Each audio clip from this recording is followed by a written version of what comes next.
سے وابستہ ان حادثات اور ان مشاہدات اور ان تجربات میں جنم لیتے ہیں جہاں پر انسان رہتا ہے، رچتا اور بستا ہے، جہاں پر انسان اپنی صلاحیتوں کو بروئے کار لاتے ہوئے اس سماج اور معاشرے کو برتتا ہے۔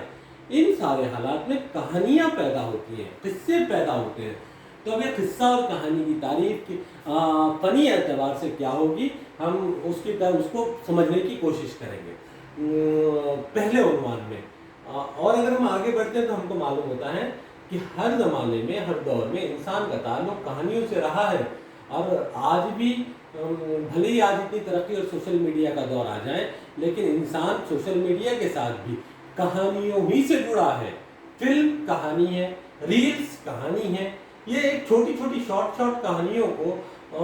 پردے کے اوپر پیش کیا جا رہا ہے، یہ کہانیاں ہیں۔ اس کے علاوہ انسان بغیر کہانی کے انسان کا راہ فرار اختیار نہیں کر سکتا، اس لیے کہانیوں کی، قصوں کی، یا یوں کہیے جو گزر گیا ہمارے ساتھ واقعہ وہ کہانی بن جاتا ہے، اور بہت سارے لوگ بڑے اس کو چسکے لے کر بیان کرتے ہیں، کوئی حادثہ اور عبرت کے طور پر بیان، کوئی کہانیاں عبرت دیتی ہیں تو کوئی کہانیاں سبق دیتی ہیں، اور کوئی کہانیاں تاریخ کے آئینے کھول دیتی ہیں تو کئی کہانیاں تجربات کے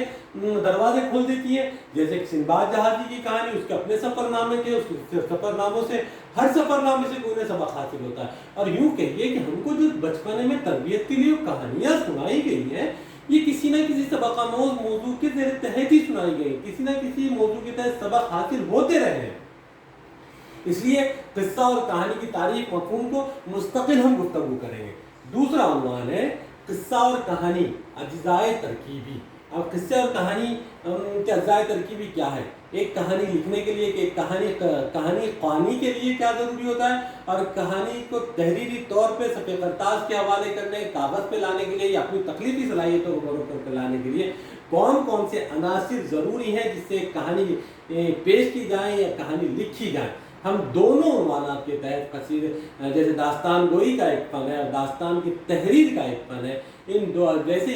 قصہ گوئی کا ایک فن ہے اور قصہ بیانی کا ایک فن ہے اور قصہ تحریر کرنے کا ایک فن ہے، ان دونوں فنون کو ہم یہاں پر اس کے کون کون سے اجزاء ہیں، کن اجزاء کو بروئے کار لاتے ہیں، قصہ اور کہانی کہی جاتی ہے، لکھی جاتی ہے، بولی جاتی ہے، پڑھی جاتی ہے، ہم ان کو بحث کریں گے۔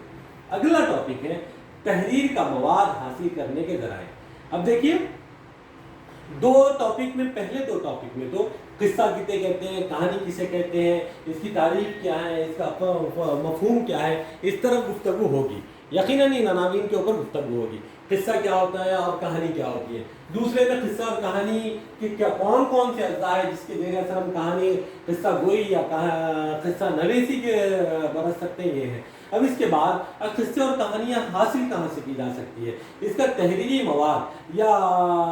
اس کا تقریری مواد ہم کو کہاں سے مل سکتا ہے، اس کی طرف ہم کو توجہ دینا ہے۔ تو کیا تحریری مواد کا حاصل کرنے کے ذرائع، کہ اس کے ذرائع کون کون سے ہو سکتے ہیں۔ ایک تو یہاں پہ 3 ذرائعوں کو پیش کیا گیا۔ ایک تو مشاہدہ، انسان کا مشاہدہ، اور مشاہدے کے زیر تحت انسان جب بھی صبح جاگ کر اٹھتا ہے تو ہر روز ایک نئے مشاہدے سے گزرتا ہے، ایک نئے تجربے سے گزرتا ہے، ایک نئے مکالمے سے گزرتا ہے۔ اس کی سماعتیں، اس کی مکالمے ہر روز ایک نئی لیبارٹری کے اندر یا تجربے گاہ کے اندر مشق کے لیے پیش ہوتی ہیں، اور یہیں پر ایک انسان کی مکمل تشکیل ہوتی ہے، ایک مکمل تربیت ہوتی ہے۔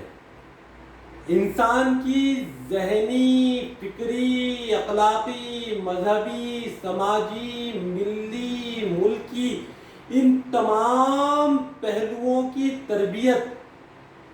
انسان کے مشاہدے، انسان کے تجربے، انسان کی سماعت، انسان کے حواس خمسہ کے ذریعے سے ہوتی ہیں۔ اس لیے ان سارے حواس خمسہ کے ذریعے حاصل ہونے والے تمام تر حسی پہلو جو انسان جذب کرتا ہے، آبزرو کرتا ہے، دیکھتا ہے، مشاہدہ کرتا ہے، تجربہ کرتا ہے، ان سارے ذرائع ہر روز ایک نئی کہانی کو جنم دیتے ہیں، ہر روز ایک نئے قصے کو پروان چڑھاتے ہیں، ہر روز ایک نئے تجربے کو پروان چڑھاتے ہیں۔ اس لیے انسان کے اطراف و اکناف میں موجود تمام تر کائنات کے جز سے لے کر کل تک ایک فرد کے لیے کہانی حاصل کرنے کا، قصہ حاصل کرنے کا، اس کی قصہ خوانی کا یا قصہ بیانی کا یا قصہ نویسی، کہانی نویسی کے مبدا ہیں اور مرکز ہیں۔ اس لیے ہم تحریر کے مواد کے حاصل کرنے کے ان تمام ذرائع کو بھی ہم یہاں پر کن کن موضوعات کے ذریعے سے حاصل کیا جا سکتا ہے، یہاں پر ہم اس کو یہاں مطالعہ کریں گے۔ یعنی کہ انسان کے ساتھ کہانی اور کہانی کے ساتھ انسان لازم و ملزوم ہے۔ انسان ہی کے ذریعے سے کہانی وجود میں آتی ہے اور انسان ہی پر کہانی کا دار و مدار ہے، اور کہانی انسانوں کے ہی اطراف و اکناف اور ارد گرد گھومتی ہے۔ اس لیے انسان سے وابستہ وہ تمام ذرائع کہانی حاصل کرنے کے ذرائع ہوتے ہیں۔ اب انسان کے مشاہدہ بھی اس کا ایک حصہ ہے، مکالمہ بھی ایک حصہ ہے، سماعتیں بھی ایک حصہ ہیں، بصارت بھی ایک حصہ ہے، جو کہ مشاہدے کے ضمن میں آ جائیں گے، اور انسان سے حاصل ہونے والے تجربے بھی ایک حصہ ہیں۔ اس لیے